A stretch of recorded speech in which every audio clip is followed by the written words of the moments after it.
Bom dia. Hoje nós vamos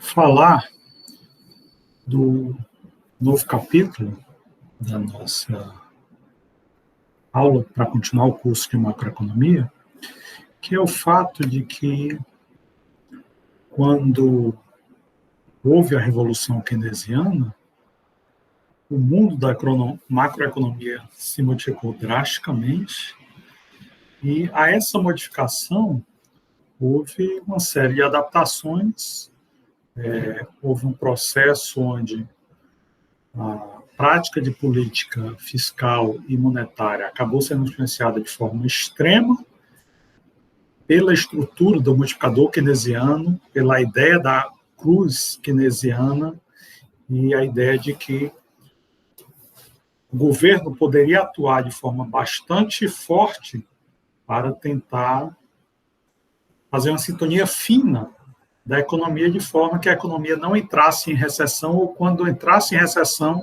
o governo atuasse para que essa recessão fosse breve e acabasse rapidamente.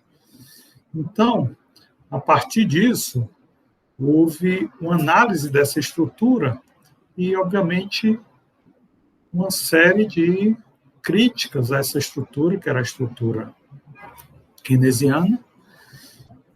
E, obviamente, essas críticas existiram pelo fato de que essa estrutura keynesiana foi de um sucesso extremo. Os franceses costumam chamar os 30 anos após a Segunda Guerra Mundial de os 30 anos gloriosos, exatamente porque foram 30 anos de adoção de políticas keynesianas praticamente sem nenhum tipo de crítica, sem nenhum tipo de limitação. Obviamente, as poucas críticas que havia à adoção dessas políticas keynesianas eram críticas que ficavam bem restritas ao mundo da academia. E a partir disso, que na década de 50, começa a haver essas críticas e alguns dos críticos mais fortes e contumazes da estrutura keynesiana são críticos que vão se utilizar da própria estrutura keynesiana para mostrar que as políticas fiscais têm uma série de limitações, que eram as políticas prediletas da estrutura teórica do multiplicador keynesiano dos gastos, políticas de aumento, diminuição de gastos, aumento, diminuição de impostos, eram preferidas a políticas monetárias, dada a hipótese keynesiana da armadilha da liquidez e da preferência das pessoas por reter moeda. Então, esse grupo de economistas, que estavam quase na totalidade na academia, começou a reagir, e essa reação, essas críticas, essas contribuições foram chamadas de a contra-revolução monetarista. Bem, por que monetarista? Basicamente, obviamente, por causa da atribuição da política monetária por parte desses críticos de uma capacidade maior de reverter o ciclo econômico do que a política fiscal, que era vista pela análise keynesiana como uma política mais eficiente. No final da aula anterior e da aula prévia à aula anterior, o que a gente viu é que, dependendo das variáveis de elasticidade da curva LM, a gente tem como fazer uma análise e uma proposição de qual política deve ser praticada. Se a curva LM estiver naquele ramo chamado de clássico ou neoclássico, que é quando a curva LM é quase vertical, a melhor política é uma política monetária. Já se a curva LM estiver naquele ramo, onde ela é quase horizontal ou de fato horizontal, então a melhor política a ser adotada é a política fiscal. Então os monetaristas passaram a tecer sua crítica ao sistema keynesiano baseado nessa análise. Então, Basicamente, o que a gente pode chamar de monetarismo? O que essa escola, a escola monetarista, que começou a surgir na década de 50, ficou bem forte na década de 60, em sua crítica ao keynesianismo, o que é que ela sugere, o que é que ela contribui para a análise dessa estrutura que foi criada pela síntese keynesiana, que mais tarde passou a ser chamada de síntese neoclássica, onde incorpora essa crítica do monetarismo. Bem, primeiramente, o monetarismo diz o seguinte: a oferta de moeda é o principal fator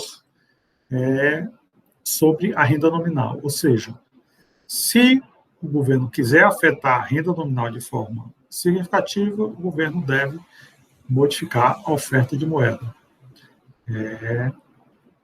Isso gera uma preponderância da política monetária sobre a capacidade de modificar a renda nominal da economia. Segundo ponto, a ideia de que existe uma diferença entre as variáveis nominais e as variáveis reais, e é como se elas fossem água e óleo no longo prazo. O monetarismo diz que as variáveis nominais conseguem se misturar às variáveis reais no curto prazo, mas no longo prazo ambas se separam. Então, no longo prazo, a oferta de moeda não é capaz de afetar nenhuma variável real, ou seja, a oferta de moeda não é capaz de afetar nem produto da economia, nem renda da economia, nem taxa de desemprego, quantidade de pessoas empregadas. Então, a oferta de moeda só consegue afetar isso no curto prazo. Como se você misturasse água e óleo e balançasse muito dentro de uma garrafa, e aí no curto prazo, imediatamente você vê tudo misturado. Mas se você deixar a garrafa quietinha, paradinha, rapidamente a água e o óleo vão se separar dentro daquele recipiente e no longo prazo, então, variáveis nominais não são capazes de afetar as variáveis reais. No longo prazo, as variáveis nominais só afetam as outras variáveis nominais também, como nível de preços. Bem, se no longo prazo o monetarismo defende que as variáveis nominais não são capazes de afetar as variáveis reais, e o que acontece no curto prazo? A gente tem aquela misturada enorme dentro daquele recipiente, água e óleo sendo balançados de um lado para o outro, como é que a gente consegue diferenciar um do outro?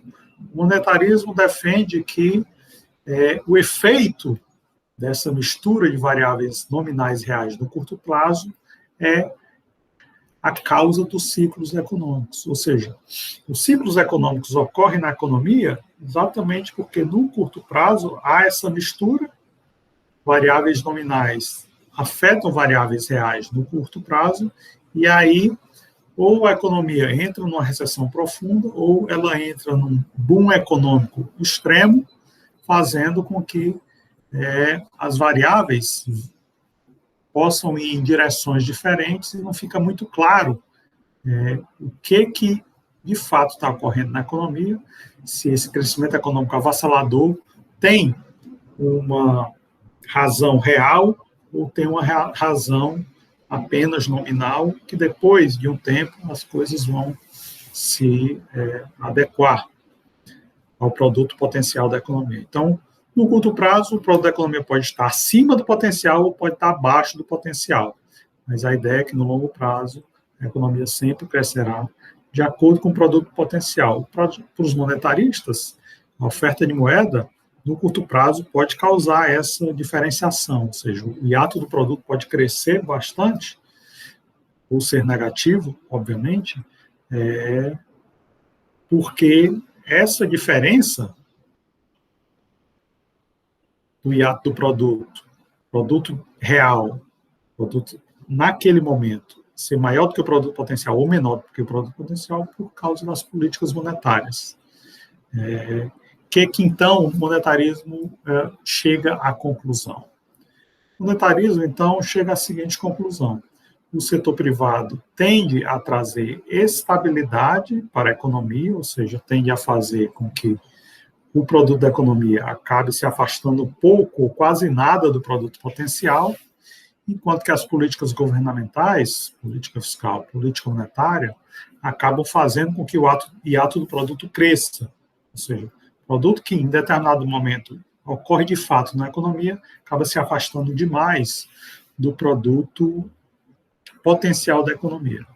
Então, a partir dessa crítica do monetarismo, a gente passa a olhar a estrutura keynesiana de política monetária, política fiscal, ou seja, modelo ISLM, a partir dessas contribuições. E aí como é que fica?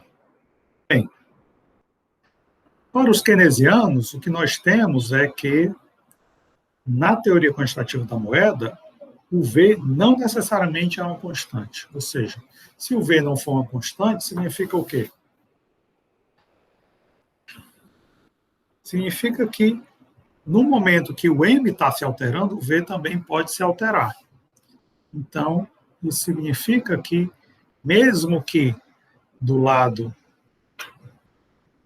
desse lado aqui, nível de preços multiplicado pela quantidade de transações na economia, isso aqui pode se alterar não necessariamente em função da oferta de moeda, mas simplesmente em função de alterações em V, porque o V para os keynesianos não é constante. Se o V não é constante, eventualmente a gente pode ter algum tipo de alteração na política monetária, porque as pessoas de uma hora para outra aumentam muito a velocidade com que a moeda circula. Bem, os monetaristas não acreditam nisso. Os monetaristas consideram que a demanda por moeda tende a ser bastante estável, ela tende a não se modificar significativamente ao longo do tempo, e um dos maiores autores da escola monetarista, o economista americano Milton Friedman, ele pega essa abordagem da teoria quantitativa da moeda e ele põe essa hipótese. A demanda por moeda ela é estável. Portanto, o V tende a ser uma constante, 1 sobre K.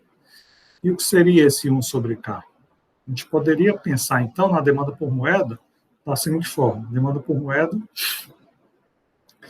é função do nível de preços é função do nível de preços e do produto da economia. Esse K vai ser uma variável onde vai ser o inverso da velocidade com a qual a moeda circula, certo? Então, o que a gente tem? O que vai determinar a demanda por moeda para Milton Friedman? Milton Friedman, então, pegou o seguinte: por que as pessoas demandam moeda? Obviamente, as pessoas demandam moeda porque elas desejam adquirir bens duráveis, que seria esse RD aqui, porque elas desejam investir em ações das empresas privadas, ou elas desejam comprar títulos públicos. São RB, RA e RD, seria o retorno que as pessoas têm ao dividir seus ativos em compra de títulos públicos, em compra de ações de empresas privadas ou em compra de bens duráveis. As pessoas vão consumir e vão comprar bens duráveis. Como é que elas vão fazer isso? Elas terão uma renda Y e elas vão ficar olhando para o nível de preços P.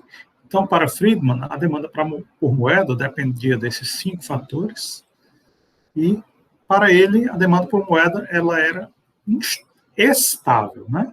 Ao contrário dos keynesianos, que não consideram que a velocidade de circulação da moeda é constante, Friedman achava que era constante, portanto, gerando uma estabilidade na demanda por moeda. Sendo estável, significa o quê? Tendo esses 5 fatores que vão gerar a demanda por moeda, então as pessoas tendem a não modificar muito sua demanda por moeda, porque elas têm uma determinada visão do retorno desses fatores, retorno do consumo de bens duráveis, retorno das ações, o retorno dos títulos públicos, e baseado na renda que elas têm, elas vão acumular uma riqueza e vão investir nesses três setores, sempre olhando para o nível de preços. O que acontece, então, se o governo resolve aumentar a oferta de moeda? Como é que isso vai afetar a demanda por moeda, né, por parte das pessoas? É importante a gente ver o seguinte: nesse modelo, o P é um fator importante da demanda por moeda. O que acontece se o governo aumenta a oferta de moeda? Aqui, a equação, a teoria quantitativa da moeda, se Friedman considera que V é uma constante, a variação de M, então, vai ter impacto na variação de P e na variação de T. Se as pessoas têm uma tendência a consumir as coisas com uma determinada frequência, então a tendência é o quê? A oferta de moeda afetar fortemente P, né? Afetando fortemente P, a gente vai ver que P sendo muito fortemente afetado vai gerar um impacto grande na demanda por moeda. Então, isso acaba gerando o ponto número 3, ou seja, a função demanda por moeda é afetada fortemente pela oferta de moeda. Então, aqui embaixo a gente vê isso com mais facilidade.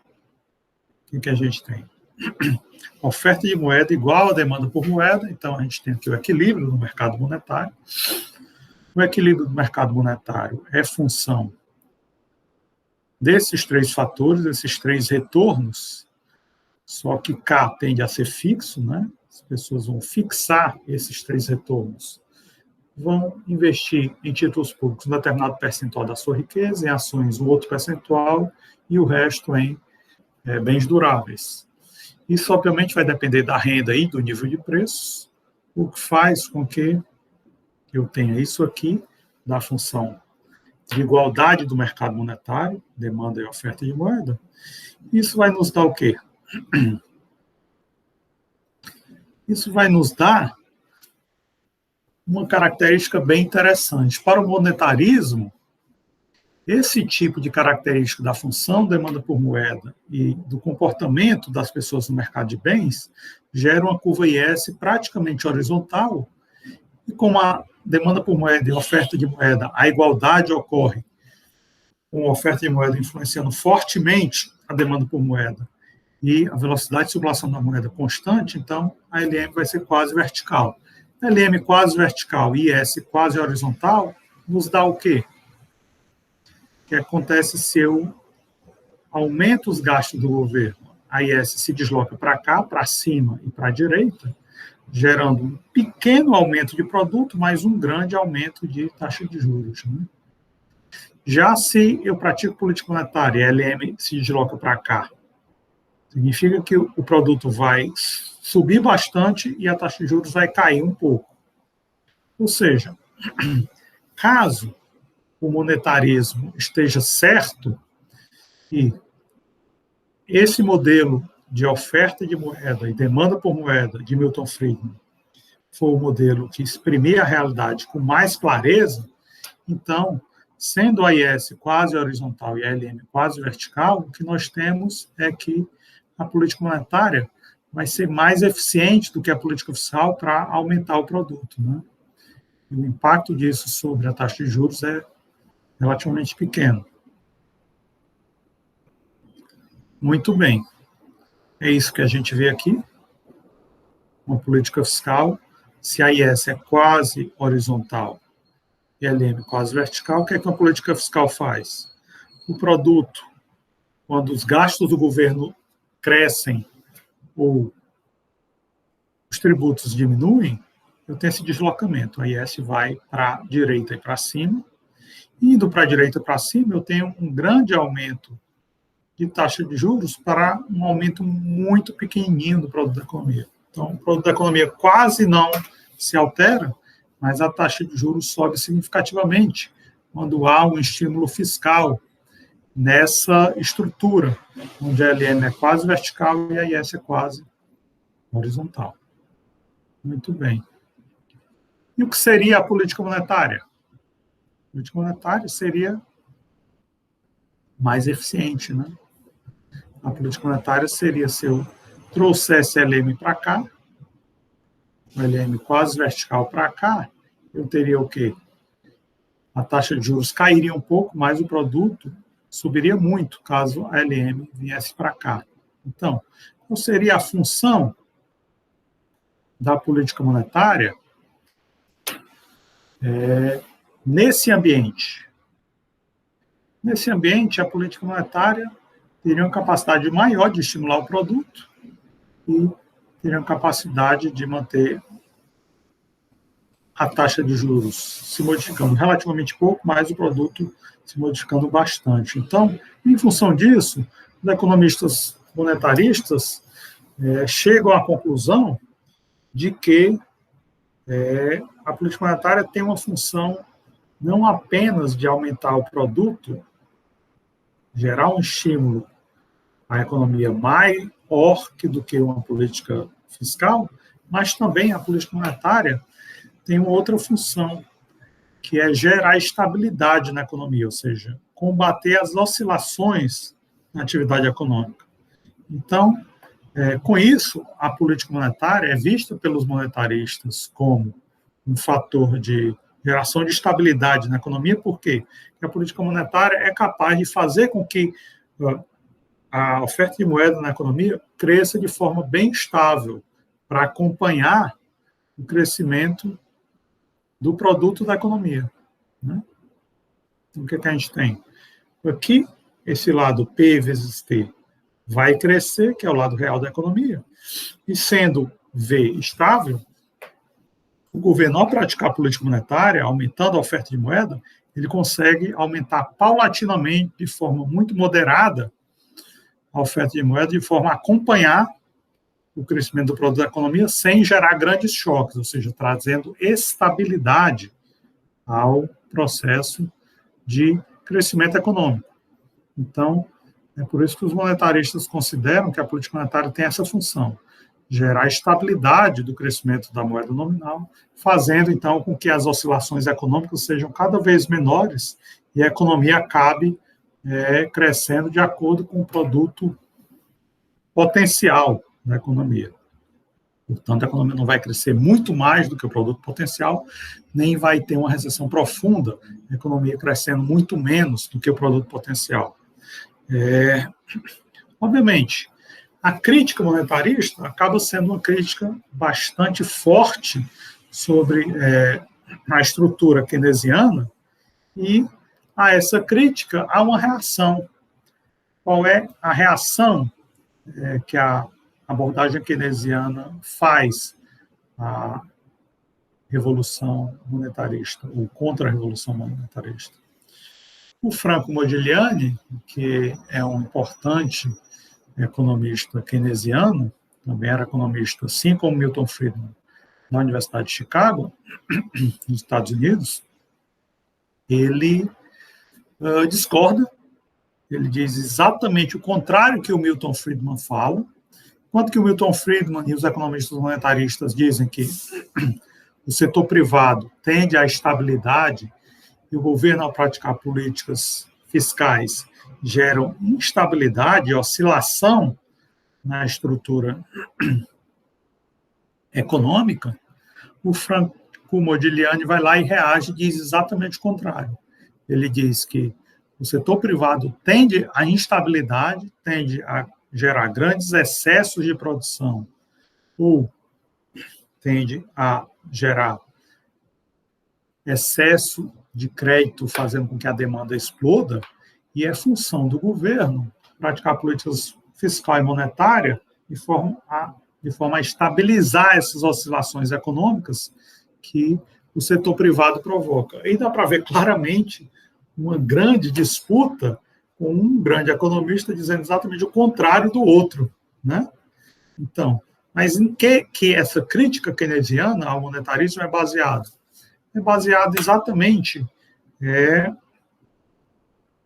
a discordância de ambos com relação a como o V vai se comportar.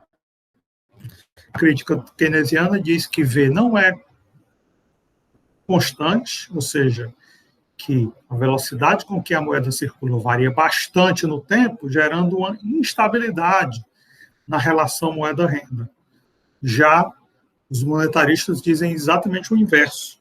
Eles defendem que há uma grande estabilidade na relação moeda-renda, portanto, a velocidade com que a moeda circula tende a não se diferenciar, ou seja, essa velocidade é uma velocidade constante. Sendo a velocidade constante, significa o quê? Que ela não se altera, ela tende a permanecer na mesma velocidade, porque, portanto, qual é a diferença? Quando a gente faz a diferença dessa variável, a diferença é zero. Né? A gente tenta diferenciar essa variável, significa uma constante, ela não se diferencia. Então, a diferença tende a zero.